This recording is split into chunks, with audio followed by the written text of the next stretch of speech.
rate message or text bonus to 63225. 5 entries cost £5 plus 1 standard network rate message. Go to gbnews.com/win. Entries start at £2.50. Call 0903 686 3232. Calls cost £2.50 plus your network access charge. Or post your name and number to GB19 PO Box 8690 Derby DE1 9TT. UK only. Entrance must be 18 or over. Lines close at 4 p.m. on the 27th of February. Please check the closing time if listening or watching on demand. Good luck.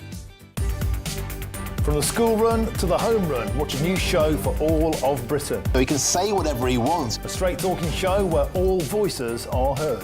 And, you know, when are we going to stop talking about smashing the gangs and actually do it? With the stories that matter from every part of our country. There's a bit of a crash landing there for your Chancellor. Bold, fearless and standing up for you. That's me, Martin Dordme, 3 p.m. till 6 p.m, weekdays, here only on GB News. The People's Channel, Britain's news channel. Westminster's full of talk, but out here, it's the real world. Am I allowed to talk then? No, that's it. This is where it matters, real people and real lives. That's what politics is all about. The fact has Trump made a good start? No. Straight answers, no spin, and just a couple of pints. How many fingers have I got up? About 10. So join me for Lee Anderson's Real World every Friday at 7 p.m, only on GB News. The People's Channel, Britain's news channel.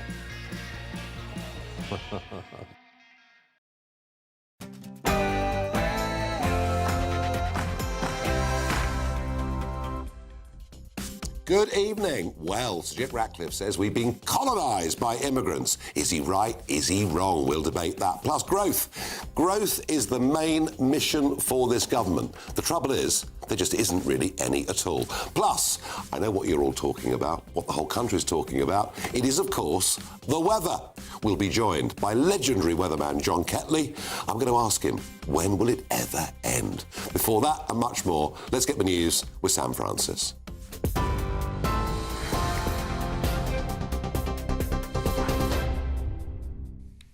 Very good evening to you from the newsroom just after 7 o'clock. The top story tonight, well, there is growing reaction after Sir Chris Woolmold stepped down as the UK's top civil servant. Just 14 months into the job, Downing Street insists the decision was mutual as the Prime Minister looks to reset his operations following recent controversies.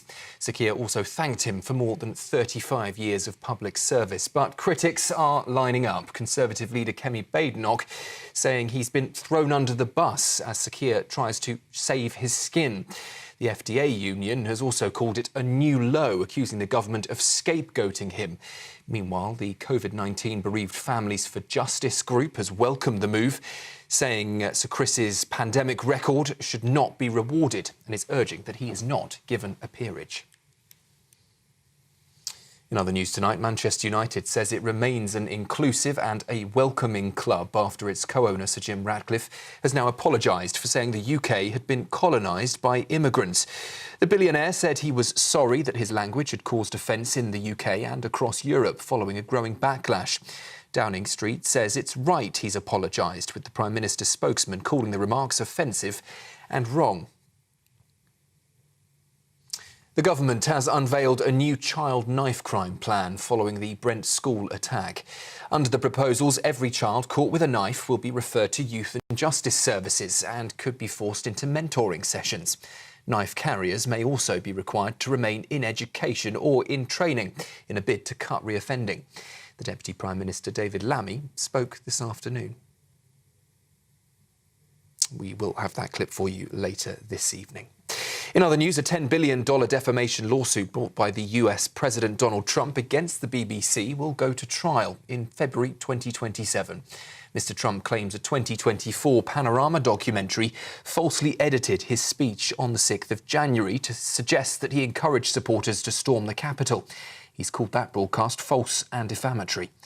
Well, the BBC has sought to have the case dismissed. They're arguing the Florida court lacks jurisdiction, and they're insisting it will vigorously defend the claim.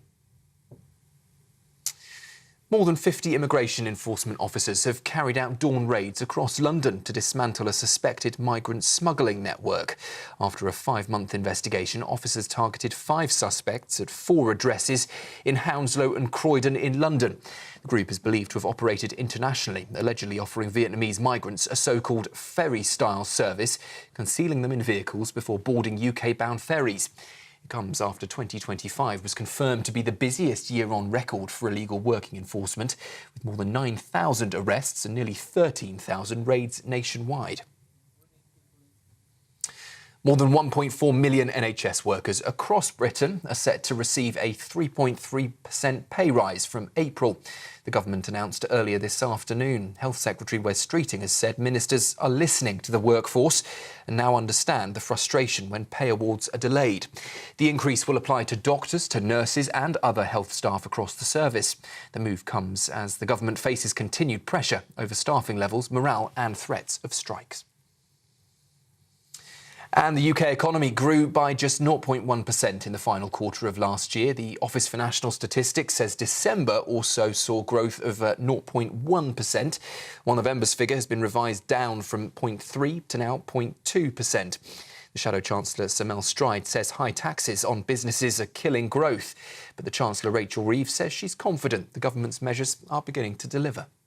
Crucially, GDP per head of the population has increased over the last year after falling in the previous Parliament. The 6 cuts in interest rates means that people with a mortgage are going to be paying a bit less than they were before, around £1,400 less for somebody getting a new mortgage or renewing a mortgage. We're creating the conditions for growth by returning stability to the economy and bringing in investment. Is there more to do? Absolutely, but we've created the conditions for growth and I'm confident that this will be the year that we see the results of that. Those are the latest headlines for now. I'll be back with you for a full roundup at 8. Now, though, it's over to Nigel. Tune in to GB News Radio wherever you are. Online, on DAB digital radio, on TuneIn, on Radio Player, on Nation Player and on your smart speaker. Just say, play GB News.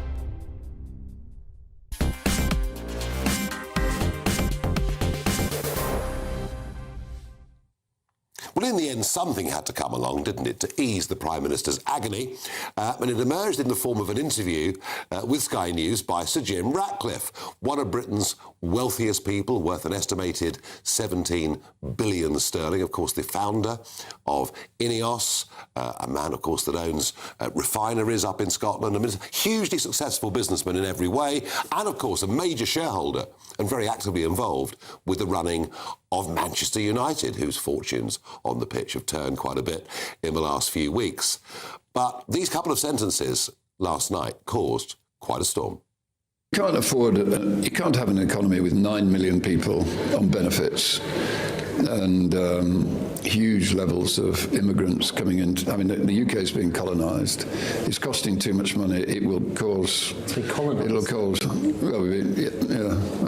The UK is being colonised by immigrants, really, isn't it? Well, I wonder, is he a complete outrider saying that? Remember this from Keir Starmer not so long ago. Nations depend on rules, fair rules. Sometimes they're written down, often they're not.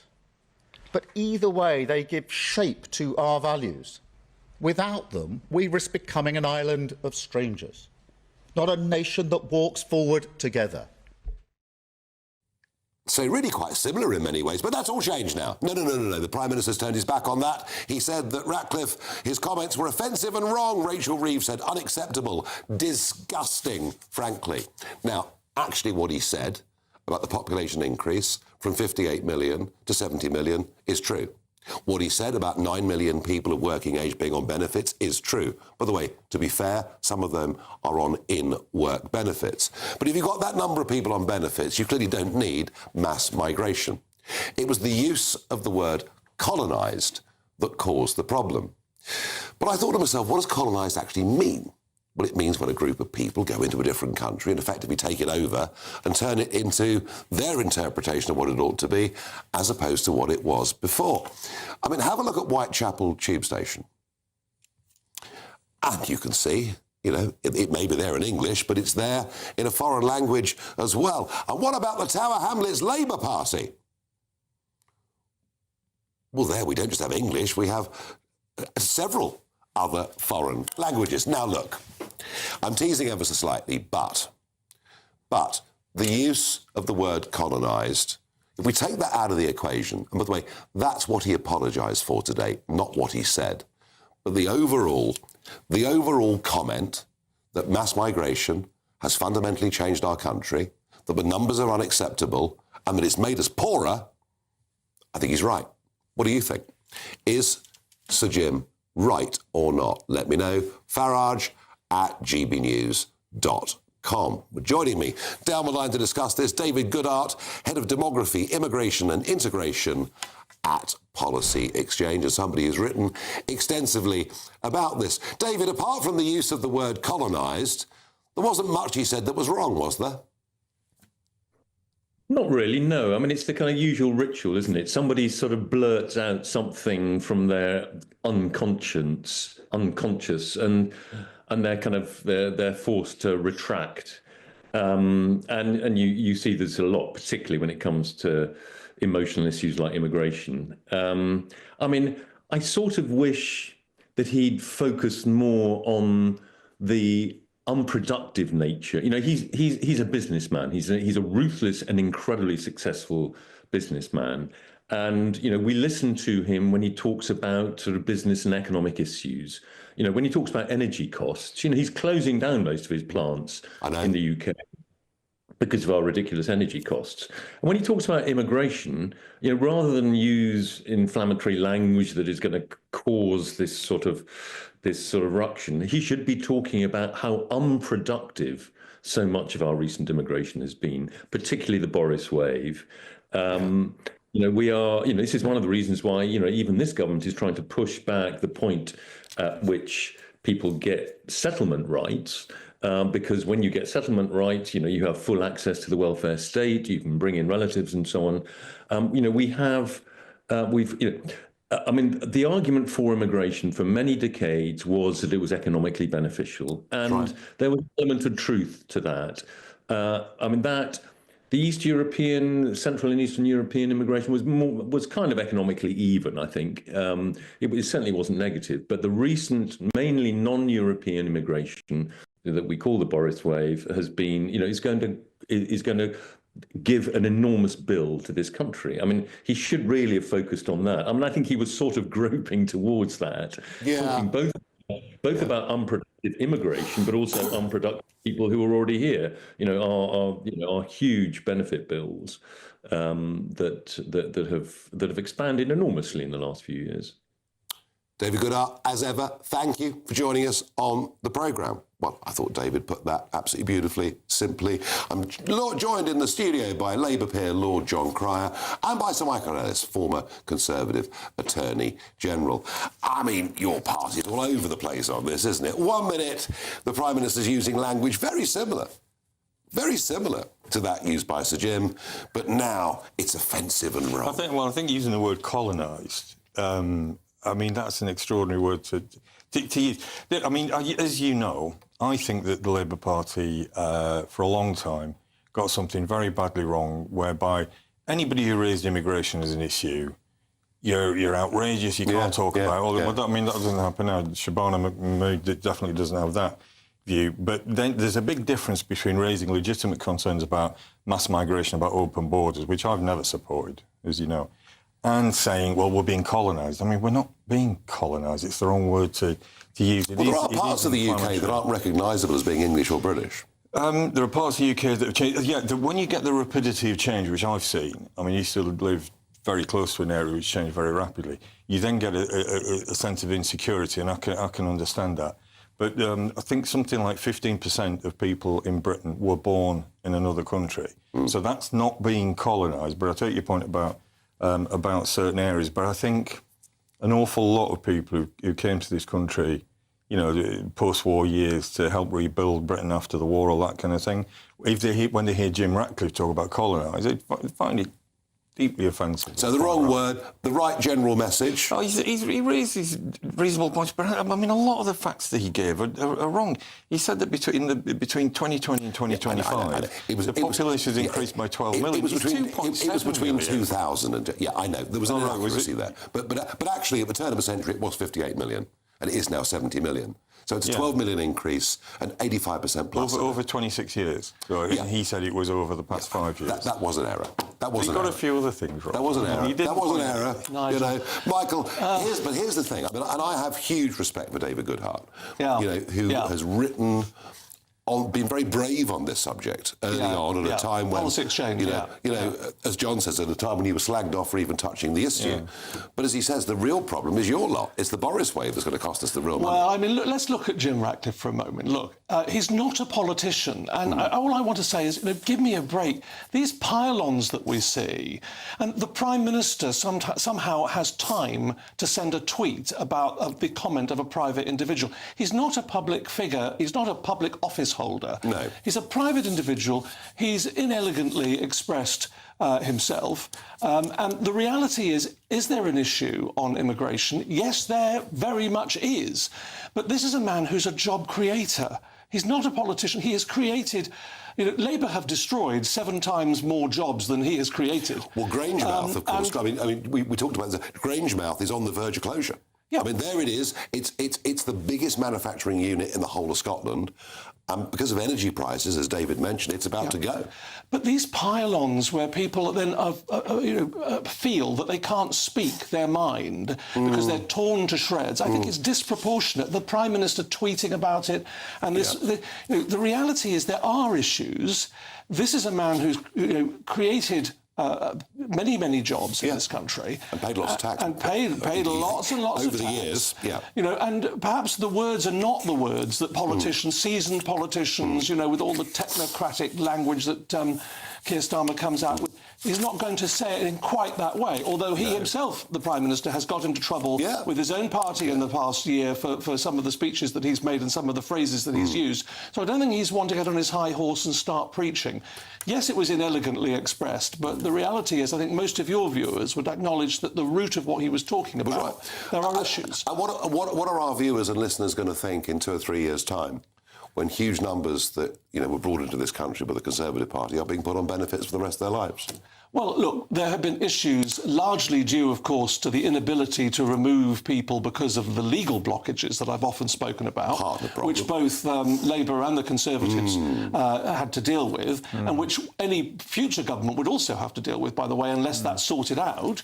So those are some of the issues here. But, I mean, the root of the problem we recognise, I think everybody recognises, needs to be dealt with. And, I do hope that... the Prime Minister can get some proper advice. I mean, perhaps appoint a cabinet secretary to replace the outgoing one, because he needs some advice. Spending his time tweeting about this sort of thing and adding to the pile-on is just too much. No, I get the point. Jim Ratcliffe is not an elected politician. He speaks his mind. He speaks as he sees it. We're going to move on in a minute to the economy.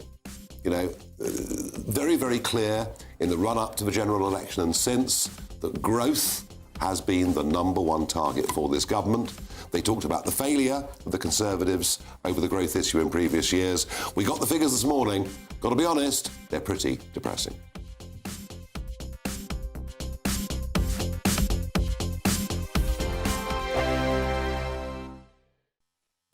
You want to know what's really going on in the corridors of power? Labour don't know what to do with you half the time, and that makes you quite lethal in the chamber. Get behind the headlines with Chopper's Political Podcast. Join me, Christopher Hope, as I sit down with the great and the good of British politics. We'll see where this ruling takes us. These are the stories shaping our nation. Chopper's Political Podcast, available now on all platforms. Listen in and stay ahead. GB News Breakfast, every day from 6 a.m. He's Alex Young, 46. He lost his right leg below the knee only last year after a very old football injury caused a bone infection. And you now chose, didn't you, Alex, to actually have it amputated in the end because it was such pain. Yeah, it was the best option for what I needed. 4.5 years of pain, and just needed it needed it gone. Yeah, but under those circumstances then, aren't you provided with... I mean, people would assume that you're provided with all the kit you need. You are. You are given a leg from the NHS, and depending on how active you want to be, they're limited on what they can do. I wanted to do a 5K run for the Dorset County Hospital in Dorchester, and they can't provide me with a running leg. So they can't provide me with a blade, so the best option was to wait a year, which I didn't want to do, and I wanted to do the run in July. And so I thought best option, make my own. Now, as if you hadn't got enough to cope with, you know, going through an amputation, losing your leg, learning how to walk on one, because you have an engineering background, you saw this as a bit of a challenge. Yeah, and it keeps my mind active, because you could be sat recovering for 6 months, and I'd already done a year's recovery from an older injury where I lost a toe. That's the one I made from bits from eBay, Let's have a closer Amazon. look at it. Oof. Yeah, right. So they are all bits of proper professional Yeah, they're legs, proper aren't they? prosthesis parts. This is the important bit you wanted for the running. Yeah, that's the springback foot, so that's a bit of an active... That looks almost like it's carbon fibre. It is carbon fibre, yeah. And there's different categories and weight class, so depending on how heavy you are. Yeah. GB News, the People's Channel. Decisions made in Washington aren't just shaping America, they're shaping Britain too. From migration to global security, from crime to health. Whatever happens in the White House today will be felt in your town or city tomorrow. That's why The Late Show is live from Washington, D.C. Cutting through the politics to show you what it all means for Britain. The Late Show live every night at midnight. Only on GB News, Britain's news channel.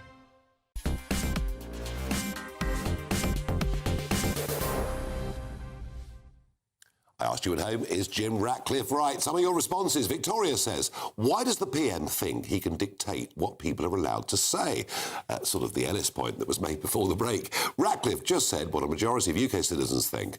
I'm not going to apologise for having the same view, and neither should he. Jack says, I think he got this one wrong because it's now made the story about the comments rather than the issue itself, which is, of course, most important one of our lifetimes. And I think probably both of those answers are right if that's possible. But just sometimes one word causes a deflection away from a much bigger and more fundamental debate. Now, growth. We're going to vote, aren't we, on the 4th of July 2024 for a new Labour government because growth has been terrible under the Tories, and in fact, GDP per capita has been falling under the Tories. So let's just have a look at Starmer and Reeves with their big promises. Manifesto for growth, for wealth creation. Consulting on a new growth-focused approach. Our focus is on growth. That's been the missing ingredient for the last 14 years. So there we are, growth. That's the major economic mission of this government. The trouble is there isn't any, because the last figures we got show growth up by 0.1%, exactly the same as the quarter before, 0.1%, and growth per head, per capita, fell in that last quarter. It's a disaster. Meanwhile, America is growing at over 4.5% a year.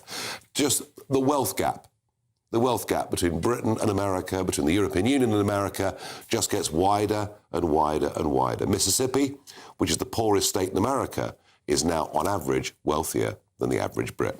I'm joined down the line by Andrew Lillico, economist and managing director of Europe Economics. Andrew, thank you for joining us on the programme. I mean, if it wasn't for government deficits and for net migration, there wouldn't be any growth at all, would there? Growth is definitely very weak at the moment. But whereas back from the mid-1990s until before the global financial crisis, the economy used to grow typically something like 2.75%, 3% a year.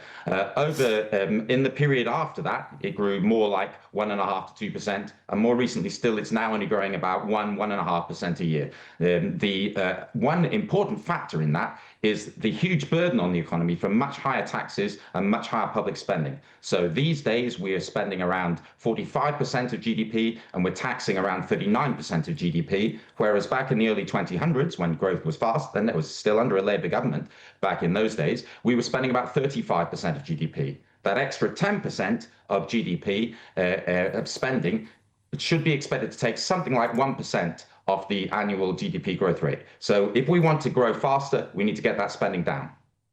So basically, to grow faster, we need smaller government. We need fewer taxes, fewer welfare payments, less government and more private enterprise. In short, that's what you're saying. That's one key element. And that won't cover the whole of the gap. There are other things that we should be trying to do as well. But if we could just start there, then that would make a big difference by itself. And of course, one of the big things in the economy is confidence. It's very difficult for any government, isn't it, to sort of flick a switch and suddenly make us all wake up tomorrow and think, you know what, I'm going to borrow money, I'm going to establish a business. But do I sense, Andrew, that right at the moment, business confidence, particularly amongst small and medium-sized businesses, is very, very low? I think it's been quite low for quite a long time. Of course, you have had a number of shocks to the economy, the Russia-Ukraine war and COVID and so on, but a number of other things were quite self-inflicted. So, for example, all of the oo-ha that there was in 2019 about whether we were really going to be leaving the EU, the uncertainty about that and the political machinations, the threat of a Corbyn government and so on, that was very bad for investment in that period. Yeah. But also, on a more fundamental basis, going back longer term, some of our key institutions have lost a lot of their credibility. The Bank of England is not credible on inflation anymore. Nobody believes that the inflation target will be kept to. Everybody has understood, because repeatedly the Bank of England misses it, and no politician ever holds them to account for doing so. The whole framework there has collapsed. We also have the whole business of the OBR and the interaction with the Chancellor over that. I think that whole arrangement has become a fiasco and needs to be swept away. So I think that a number of our institutions don't provide that certainty and confidence that allows investment to proceed. And then we also have the whole farrago of this, changing, very rapid changes in Prime Minister, because which is fundamentally connected with the fact that nobody is willing to grasp the nettle. The public keeps urging change. They vote for change. Politicians come in promising change, and they deliver nothing. Yeah.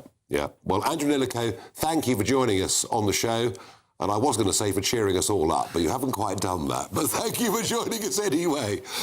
Oh, John, it's desperate stuff, isn't it? I mean, what he said was very interesting, wasn't it? You put taxes up, the government gets bigger, and the country gets poorer. Yeah, but I mean, we didn't really have a choice. During the time when taxes really went up very, very rapidly was during lockdown. And the government, to be fair to Boris, they didn't really have a lot of choice there. They had to do it because they had to cover everything. All right, well, let's talk about now. At the time. But now, last year we grew, since we're talking about growth, last year we grew more than any other G7 country. This year, the projection from the OECD and I think the IMF is that we're going to be growing, we're going to be third fastest behind America and Canada. I just don't believe it. We'll see. That's the IMF and that's the OECD. But what I'd add to that is that America is getting very rapid growth. But as we were talking about before the programme, part of that is built on a debt of 125% of GDP. Yeah. Now, our debt of ours is 100. GDP, it's about 96. But let's not split hairs. Come on. That's pretty high. But the American debt is very, very high. Yeah. And it's going up very quickly. Our debt is not going up very quickly. It's reasonably stable. But they do have the interesting point that Andrew made is that, you do need confidence. Yes. That's how capitalism runs. Now, for better or for worse... Come on, John.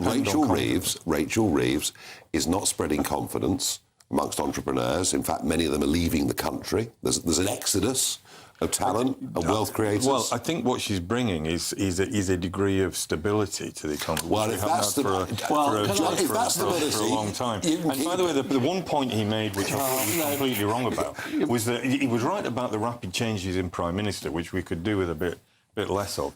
Yeah. But he also mentioned that the possibility of a Corbyn government undermined confidence.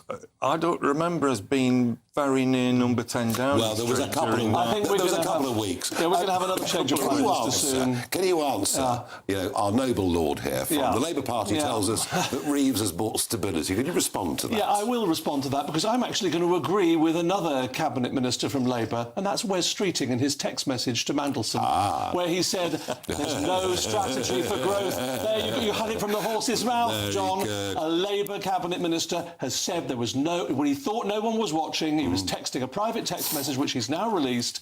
No strategy for growth. So he was right, and I'm agreeing with a Labour cabinet minister on that. It's obvious. The 0.1% now, twice in a row. Second quarter in a row. I mean, even that infinitesimally small growth is despite this government, not because of it. The problem is there's no vision. And there's no decisions. There's a reluctance to make difficult decisions. There's a reluctance to actually go forward and do anything more than tax and spend. Do you know what I'm going to say on that? I'll have the last word on this because it's my show. It does help. You might. It does help, you know. But there's nobody on the front bench in this government that's ever had to meet a monthly payroll, right? And I know what it's like. You're running a company, you have good times, but you also have bad times. You have to pay the staff at the end of the month and very often not pay yourself a bean. I know what it's like, they don't. In a minute, we talk Iran.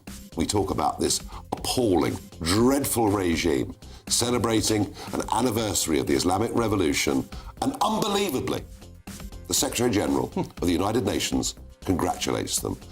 I'm asking the big question, what is the UN for? Why do we bother giving it any money?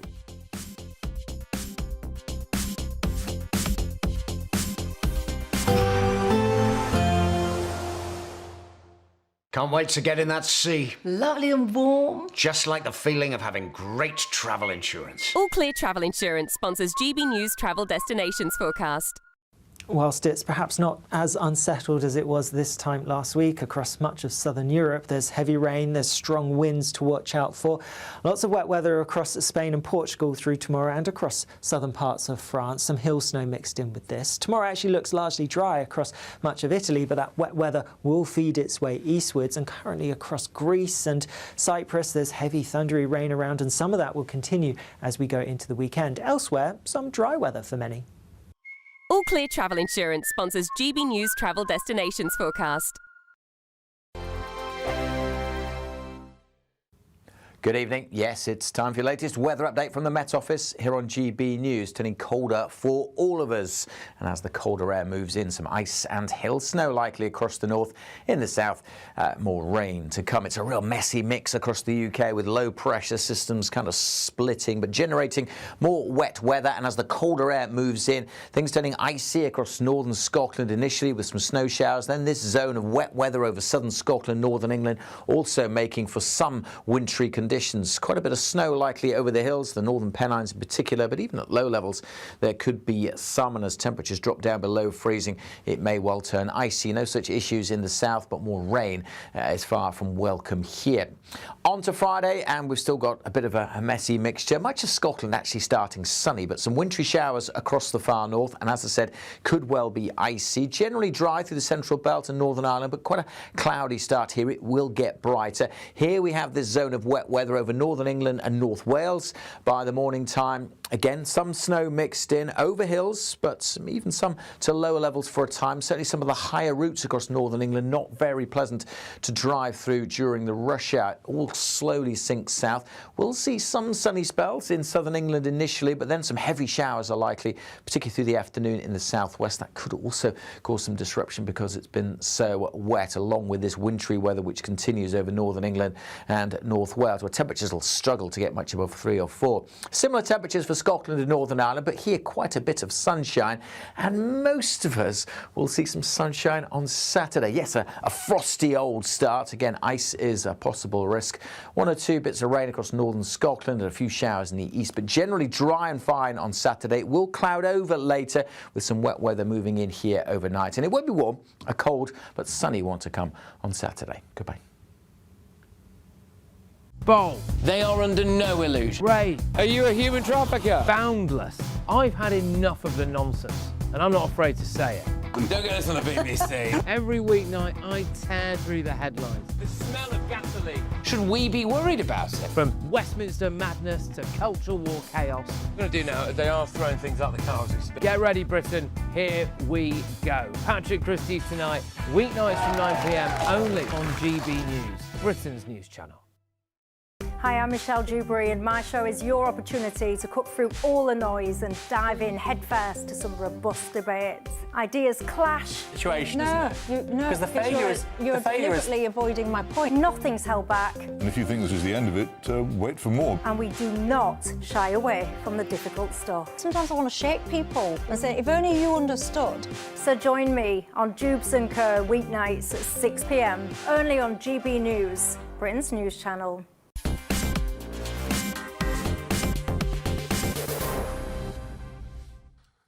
Well, I find it really quite hard to believe, but for nearly half a century now, Iran has been under a theocratic, and I think fair to say barbaric regime, public executions and the like. And of course we know with the recent uprising, well, we don't actually know how many were died, but it's many, many, many, many thousands. I find it very difficult to even understand or believe how Antonio Guterres, who has been the United Nations chief for some time, has actually congratulated Iran on the anniversary of the Islamic Revolution. It's the 47th anniversary of the Islamic Revolution. And I just literally cannot get my head around it. But equally, I can't get my head around how back in 2015, President Obama, the European Union, the British government, the Foreign Office launched into this deal with Iran. And the idea was we'd free up tens of billions of dollars for them.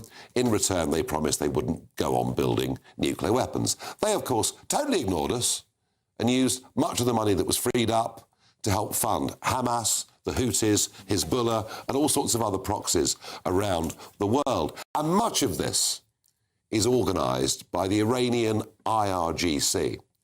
It's a terrorist group that operates around the world to foment revolution, to foment extremism.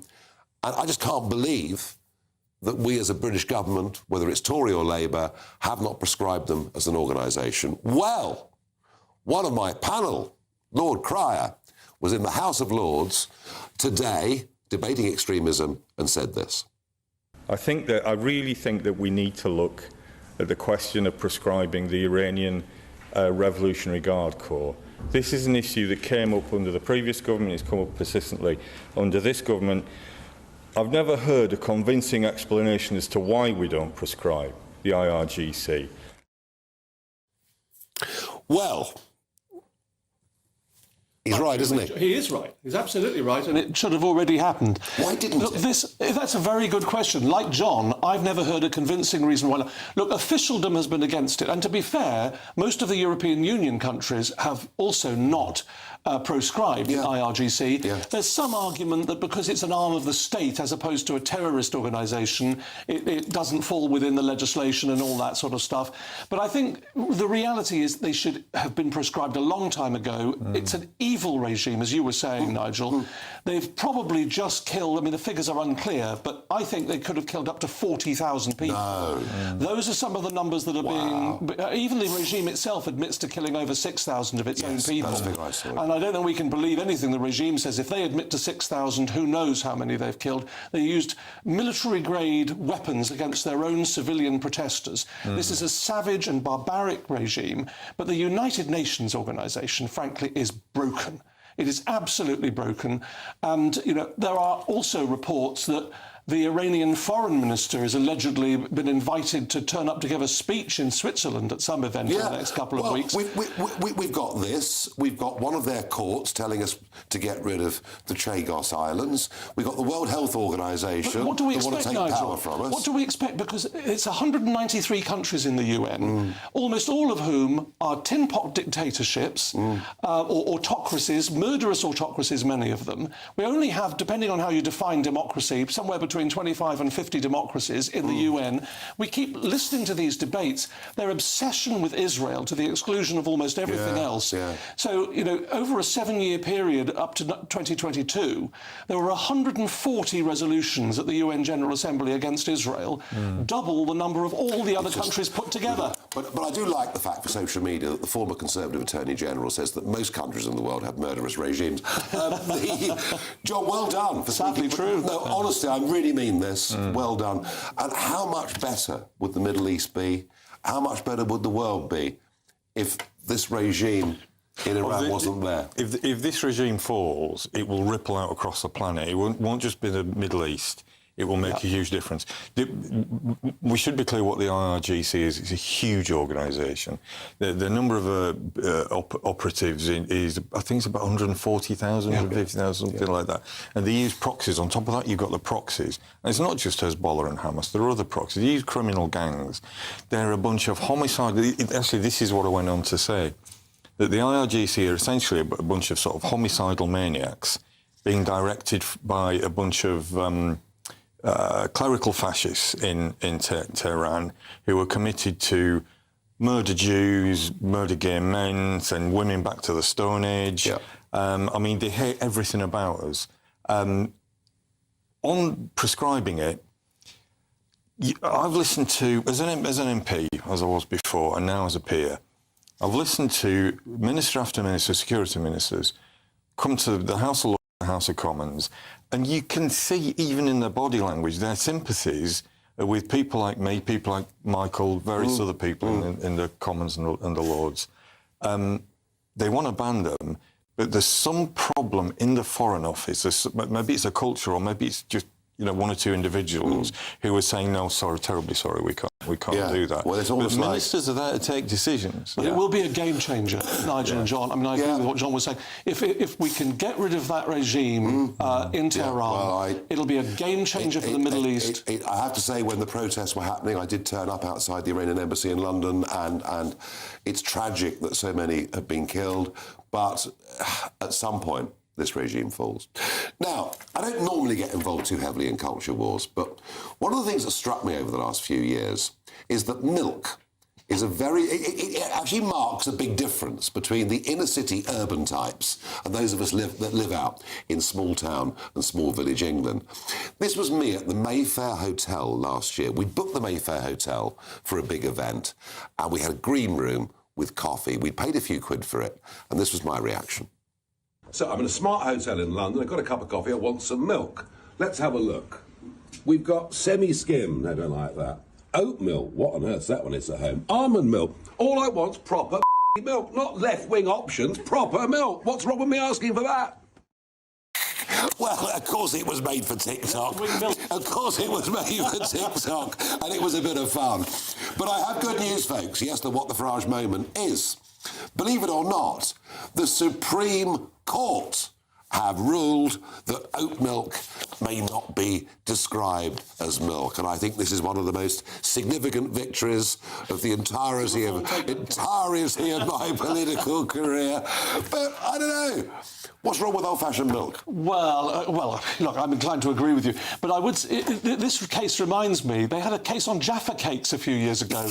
And they went all the way up to the courts and said, is a Jaffa cake a biscuit or a cake? Oh, I remember that. Do you remember that? Yeah. And recently, is it chocolate or is it not chocolate? Certainly, there's not a percentage. But the fact this stuff's going, including oat milk, all the way to the Supreme Court. I know. You'd think they'd have other things they could be doing. Now, what would you take in your tea? What sort of milk, John, would you take? I don't even know what oat milk is. Do they have to milk a bag of oats? Is it like porridge? Well, we've got... I tell you what, folks, with Cryer here, we've got proper, unreconstructed old Labour. Of that, there's no doubt. Of that, there's no doubt. I bet the Islington Labour Party all by He'll have a snifter with his tea. He'll have a snifter. Right, now, the one subject that absolutely everybody is talking about, wherever they are in the UK, and I've been sort of joking the last couple of nights at the end of the show, let's have a look at the weather. I bet it's going to be absolutely awful. Well, after the break, we're going to be joined by legendary weatherman John Ketley. He'll tell us just how bad it's been. And I'm hoping he'll tell us it's going to get better soon. But don't hold your breath.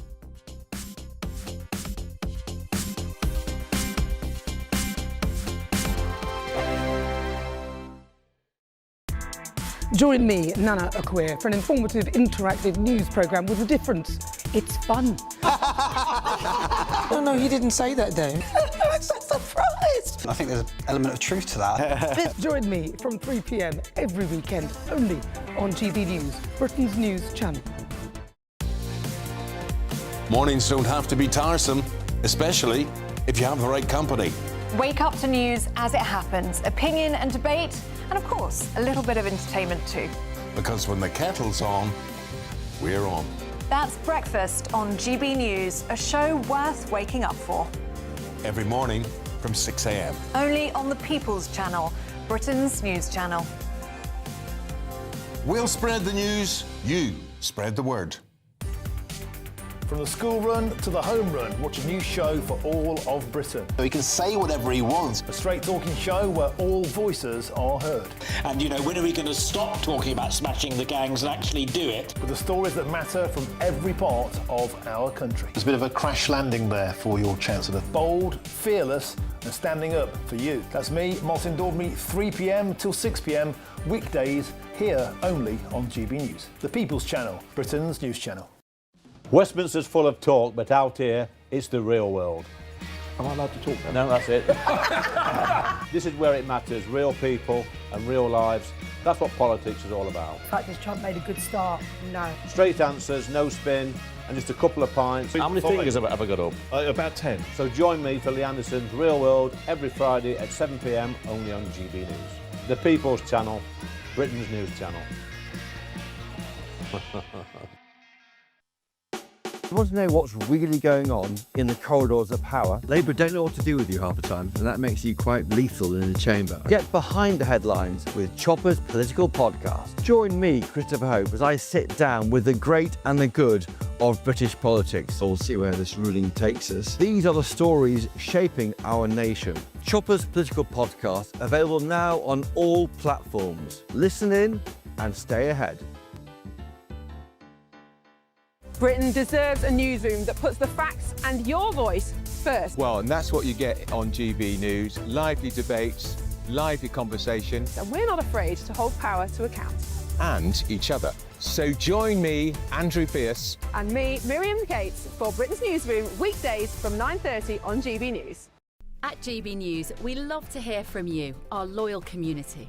So drop us a line at gbnews.com/yoursay. There, you can talk to each other and also to the presenters live on air. gbnews.com/yoursay, because GB News is your channel, Britain's news channel.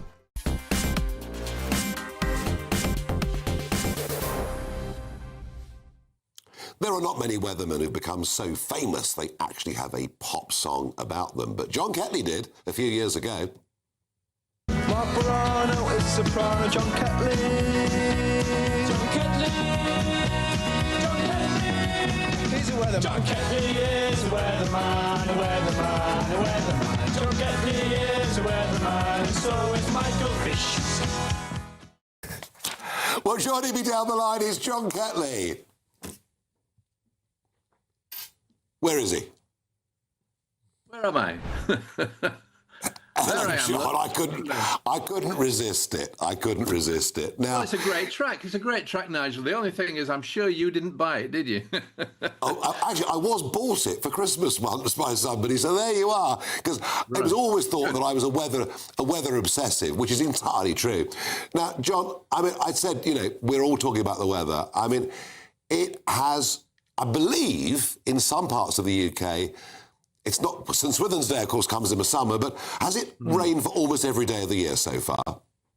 That's what they've been saying. Some parts of the south of England, I think, have seen about 45 days now where there's been some rain each day. But it's been all over the country, really. I'm as fed up with it as you are, I can tell you, Nigel. It's been very, very wet over January in Aberdeenshire. They had 3 times their normal rainfall up there, and now it's just turned to snow. So just when you thought it couldn't get any worse, it has done. But Newcastle, for example, Newcastle upon Tyne, it hasn't stopped raining now for the last 48 hours, and they've had about 50 millimetres of rain. And it's in the southwest and southern England generally where we've seen plenty of rain over the past 6 weeks. So it does seem to have been relentless. Of course, it's not that unusual to get a wet winter. And if it was the Mediterranean, of course, you'd need the rain in the winter to supply the reservoirs for the summer. But we don't normally have that problem. In terms of against sort of, you know, averages for January, February, where are we on that? We're well up. Well, we certainly are well up. And of course, the problem is we haven't had much sunshine as well. You know, a lot of people suffer from this thing called SAD, S-A-D, seasonal affective disorder. And I can understand why as well, because if you haven't got the sunshine, you've gone for weeks without very much in the way of sunshine generally. and it seems to rain virtually every day, and it's pretty cold too. And then you get the frosts and some nights.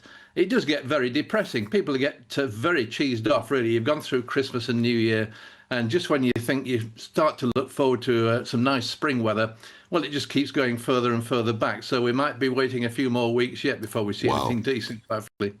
But I brought you on the programme not to tell us how bad it's been, but to tell us how good it's about to be. So come on, give us the long-range forecast, John. Well, the long-range weather forecast, actually, Nigel, is very mixed. It's very changeable, very unsettled, and that's 'twas ever thus, wasn't it, with the UK-British winter?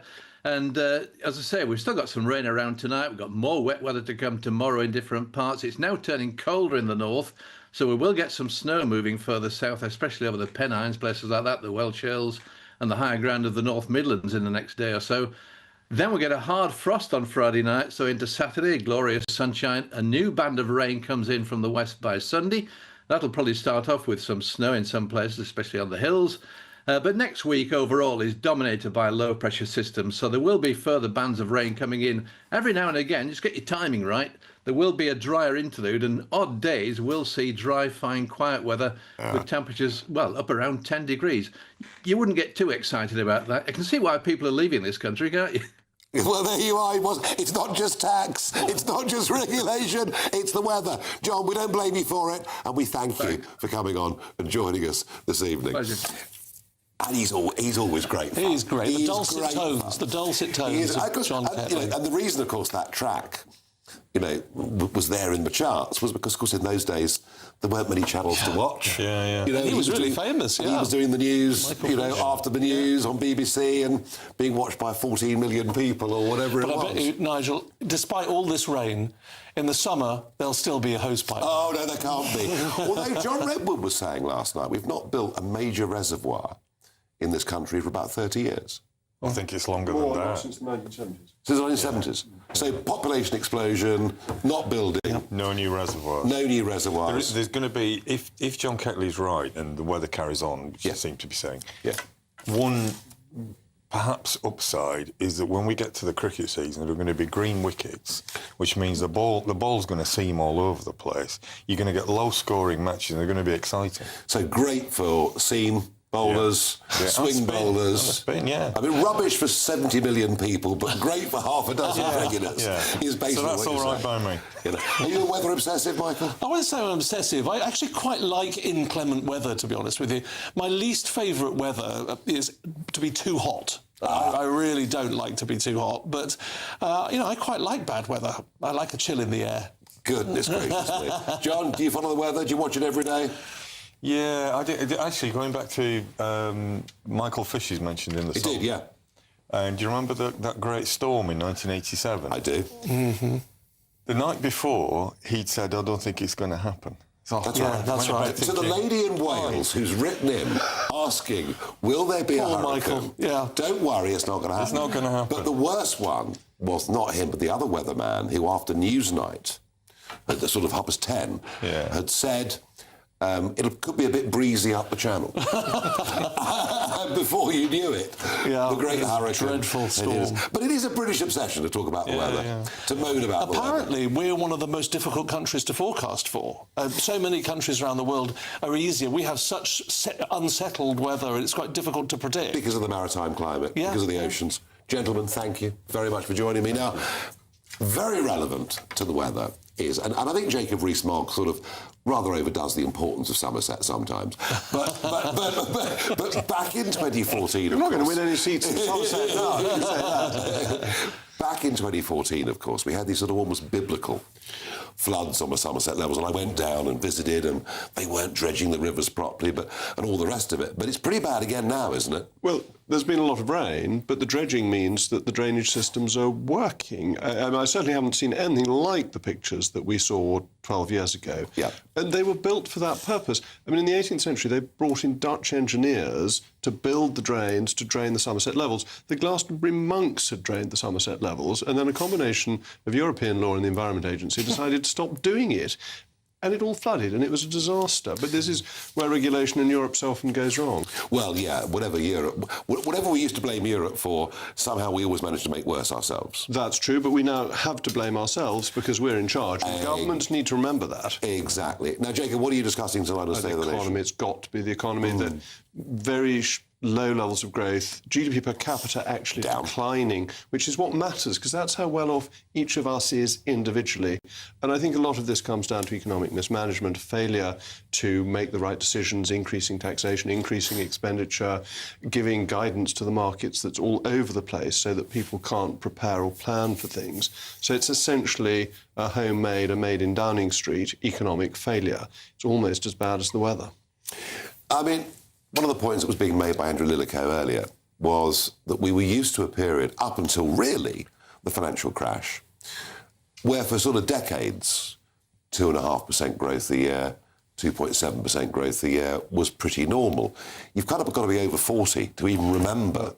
The problem is, since about 2000, we have decided to have high energy prices. And the correlation between low energy price and economic growth is very strong. GDP per capita was 90% of the US in 2000. It's now 60%. Electricity prices were about the same as the US in 2000.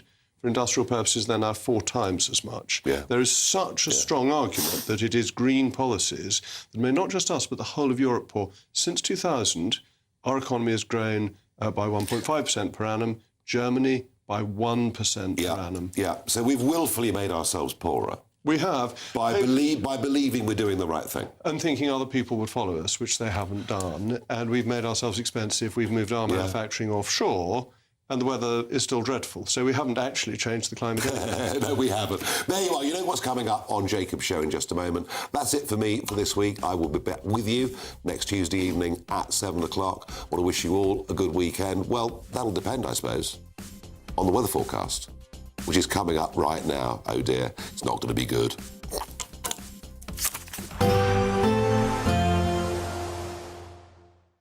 Expect warm spells with the odd rude interruption. Boxed Boilers sponsors the weather on GB News. Good evening. Yes, it's time for your latest weather update from the Met Office here on GB News. Turning colder for all of us. And as the colder air moves in, some ice and hail snow likely across the north. In the south, more rain to come. It's a real messy mix across the UK with low pressure systems kind of splitting but generating more wet weather. And as the colder air moves in, things turning icy across northern Scotland initially with some snow showers. Then this zone of wet weather over southern Scotland, northern England, also making for some wintry conditions. Quite a bit of snow likely over the hills, the northern Pennines in particular, but even at low levels there could be some, and as temperatures drop down below freezing it may well turn icy. No such issues in the south, but more rain is far from welcome here. On to Friday, and we've still got a bit of a messy mixture. Much of Scotland actually starting sunny, but some wintry showers across the far north, and as I said, could well be icy. Generally dry through the central belt and Northern Ireland, but quite a cloudy start here. It will get brighter. Here we have this zone of wet weather over northern England and North Wales by the morning time. Again, some snow mixed in over hills, but even some to lower levels for a time. Certainly some of the higher routes across northern England not very pleasant to drive through during the rush hour. All slowly sinks south. We'll see some sunny spells in southern England initially, but then some heavy showers are likely, particularly through the afternoon in the southwest. That could also cause some disruption because it's been so wet, along with this wintry weather which continues over northern England and North Wales, where temperatures will struggle to get much above 3 or 4. Similar temperatures for Scotland and Northern Ireland, but here quite a bit of sunshine, and most of us will see some sunshine on Saturday. Yes, a frosty old start. Again, ice is a possible risk. 1 or 2 bits of rain across northern Scotland and a few showers in the east, but generally dry and fine on Saturday. It will cloud over later with some wet weather moving in here overnight, and it won't be warm. A cold but sunny one to come on Saturday. Goodbye. Expect warm spells with the odd rude interruption. Boxed Boilers sponsors the weather on GB News. you could win cash and the ultimate holiday in our two-part Great British giveaway. Thanks to Riviera Travel, you could be jetting off on a £10,000 dream holiday for 2 people. With flights, transfers and luxury accommodation included, you'll get to choose the kind of holiday you want. Plus, we're going to give you £30,000 in tax-free cash. For another chance to win, text WIN to 63225. One entry costs £2.50 plus one standard network rate message. Or text BONUS to 63225. 5 entries cost £5 plus one standard network rate message. Go to gbnews.com/win. Entries start at £2.50. Call 0903 686 3232. Calls cost £2.50 plus your network access charge. Or post your name and number to GB19, PO Box 8690, Derby, DE1 9TT. UK only. Entrance must be 18 or over. Lines close at 4 p.m. on the 27th of February. Please check the closing time if listening or watching on demand. Good luck. Hi, I'm Michelle Dewberry, and my show is your opportunity to cut through all the noise and dive in headfirst to some robust debates. Ideas clash. Situation, isn't it? No, because the failure is you're deliberately avoiding my point. Nothing's held back, And if you think this is the end of it, wait for more. and we do not shy away from the difficult stuff. Sometimes I want to shake people and say, if only you understood. So join me on Jubes & Co weeknights at 6 p.m. only on GB News, Britain's news channel. From the school run to the home run, watch a new show for all of Britain. He can say whatever he wants. A straight talking show where all voices are heard. And, you know, when are we going to stop talking about smashing the gangs and actually do it? With the stories that matter from every part of our country. There's a bit of a crash landing there for your Chancellor. Bold, fearless and standing up for you. That's me, Martin Daubney, 3 p.m. till 6 p.m. weekdays here only on GB News. The People's Channel, Britain's news channel. Westminster's full of talk, but out here, it's the real world. Am I allowed to talk then? No, that's it. This is where it matters, real people and real lives. That's what politics is all about. The fact is Trump made a good start, no. Straight answers, no spin, and just a couple of pints. How many fingers have I got up? About 10. So join me for Lee Anderson's Real World every Friday at 7 p.m. only on GB News. The People's Channel, Britain's news channel.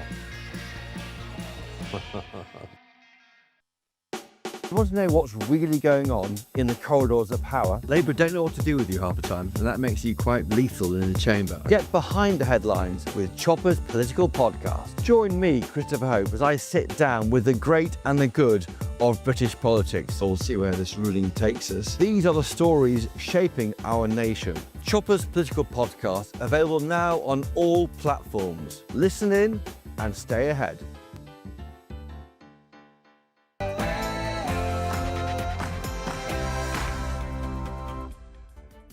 Hello, good evening. It's me, Jacob Rees-Mogg, on State of the Nation tonight. Economic growth is beating the forecasts, and that is good for growth.